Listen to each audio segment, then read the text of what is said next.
Le free fight a déjà eu droit à son quart d'heure de gloire dans les années 90, avec notamment le légendaire K1 Revenge sur PS1.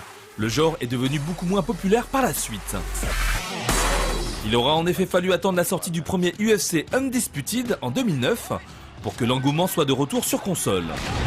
Un enthousiasme dont souhaite profiter l'éditeur 505 Games avec Supremacy MMA que nous avons eu l'occasion de découvrir en mars dernier dans les quartiers de Londres. Présent sur les lieux, le fondateur du studio Kung Fu Factory, Richie Rukavina, est revenu sur les origines de Supremacy MMA.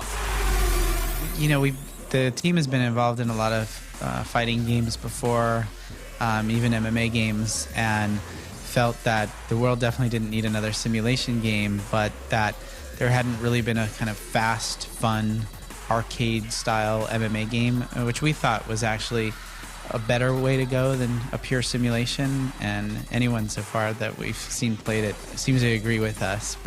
But also just really kind of having this idea of looking to arcade fighting games like Tekken and Virtua Fighter and how they could influence a simulation game. That was really something that we thought could be done and be a lot of fun. MMA as a sport, it's a pretty technical sport. It's very strategic. There's lots to learn.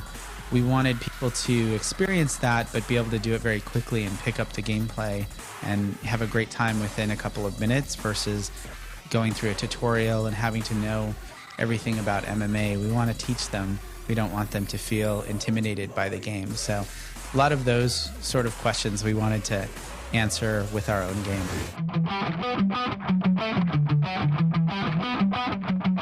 Si Supremacy MMA sera avant tout un jeu de combat accessible avec une pléiade de personnages à incarner, il disposera néanmoins de quelques subtilités afin de rendre la prise en main un peu plus technique.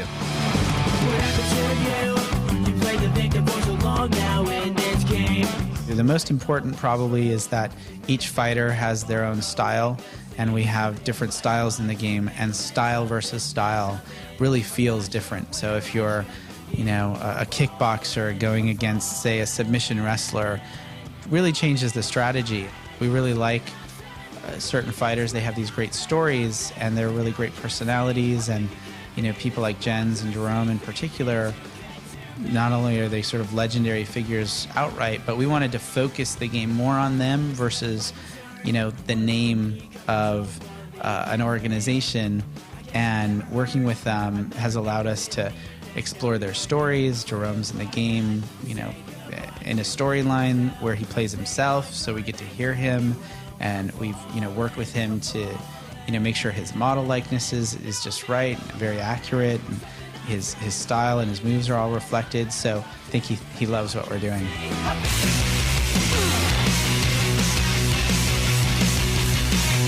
En plus de faire quelques parties avec nos confrères français, cette journée nous a également permis de croiser Félix Herrig et Michel Gutiérrez, qui étaient spécialement venus des États-Unis pour marquer le coup.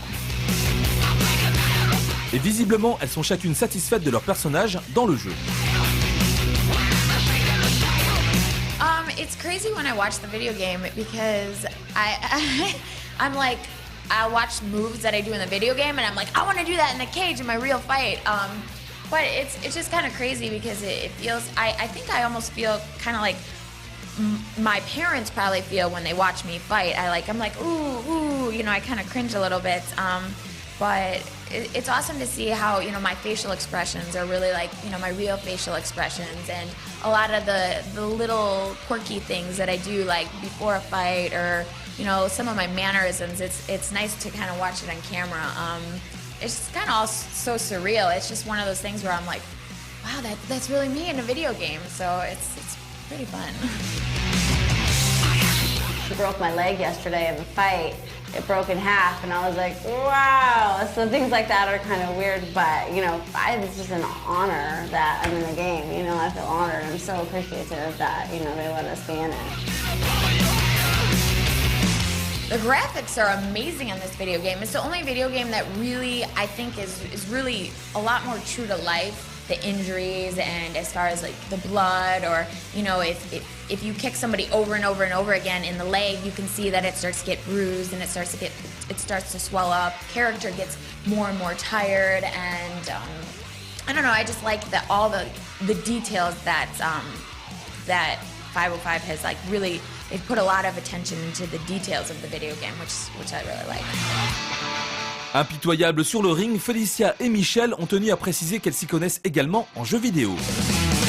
I can't say that I love video games. I love like old school video games. Like I loved playing like Sega and Nintendo, and I love Mario Brothers, and I love Tetris. I haven't really been like a diehard like gamer lately, but just because I spend most of my time training, you know, but I do love video games. And again, I love Supremacy MMA because it's simple, and I don't have to be a diehard gamer and be playing video games all the time to know how to play this game. I can just pick it up and play, and that's what I love about it.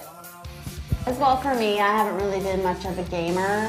I tried to play the UFC game a few times, and I found it really difficult to try to figure out how to move make the guys do certain things. So that's what I like about Supremacy MMA, is it's very simple. Her and I played it, and we kind of caught on really fast. So I think that's definitely a bonus within the game, is how simple it is. Before then, I was just more of like a Miss Pac-Man kind of person. So am I still waiting? Allez, juste avant de se quitter, on vous rappelle que la sortie de Supremacy MMA est prévue pour le 10 juin prochain sur Xbox 360 et PlayStation 3. Vous voilà donc prévenus. So am I still waiting for this world to stop hating?